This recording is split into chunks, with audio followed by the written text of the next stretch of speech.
Hi, my name's Sam Adam. I'm one of the careers consultants here at Brunel University, and this is my colleague Christel Thames, who's also one of the careers consultants here. Today we're going to talk to you about the S.T.A.R method, which is a method of evidencing your skills and strengths during interviews.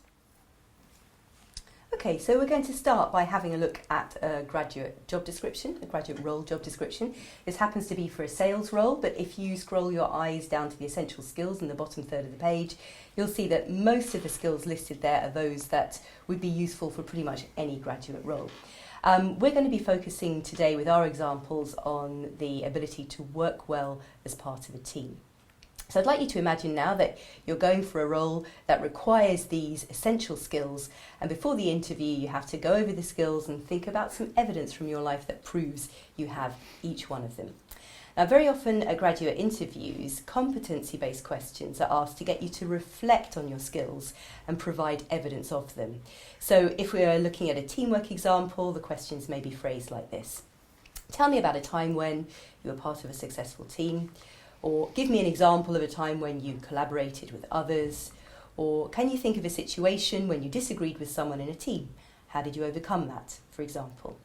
There's a link here that also outlines how you can work towards all of the main skills that graduate recruiters are looking for. So the S.T.A.R framework is a really good way to give a really full and complete answer. All of us make the mistake of thinking that the person we're talking to can see inside our head and understands what we're trying to say. But actually, even if the employer that's interviewing you has read your CV or your covering letter, don't assume that they're going to remember all the details. So it's up to you to give as much information as you can so the person listening to you can understand what you're conveying. And so the S.T.A.R framework refers to situation, task, action, and result. So provide a full situation. Where were you when you were doing this job or extracurricular activity? When was it? Was it when you were in the sixth form? Was it a part-time job at university? You want to explain the task, the particular task that you were asked to do on this occasion. And then you want to focus a lot of your attention on the actions, so the actions that you took. And don't make the mistake of focusing on the actions that we did as a group, for example. And then you want to wrap it up with a nice positive outcome which shows the person listening to you the impact that you've had in that situation so that they can understand the kind of impact you can have for their organisation.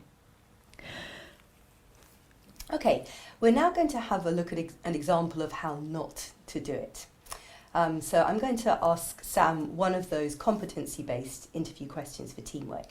Sam, can you tell me about a time when you've collaborated well in a team?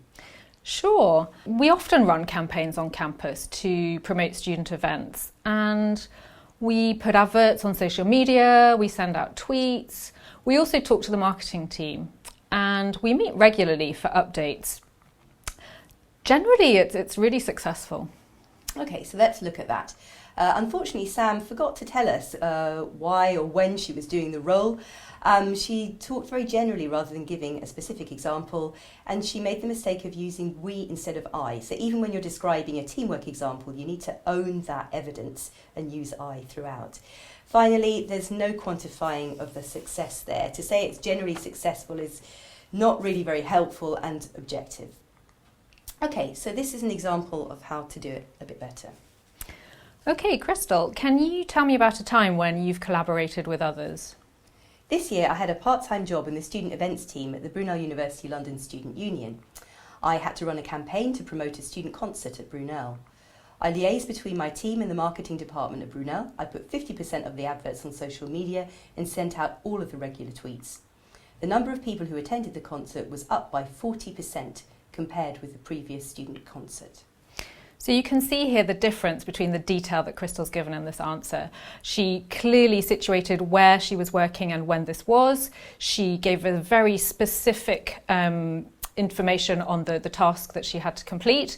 She broke down the individual tasks and actions that she completed herself, putting in percentages, numbers to highlight the scope of these actions. And she gave a really nice positive outcome showing the increase in attendance at this concert. We also wanted to mention other uses for STAR. So it's something that's used often in an interview context, but you will also find that it can be used on application forms, particularly in instances where you're asked to give an example of a skill that you have used, such as communication skills, teamwork. You can use it in covering letters, again, matching with the requirements listed in the job description. You can put in a nice little STAR example. And when writing personal statements, for example, for master's applications, you can also use STAR to structure your answers. So STAR tips to end with: pick one specific example and drill down into the detail of it. Ensure your answer is about your engagement in a task, and prepare STAR evidence from a range of experiences: your degree, extracurricular activities, volunteering, part-time work, for example. Thanks very much for listening. Please connect with us on social media, and if you'd like to book an appointment, please use the link in the description.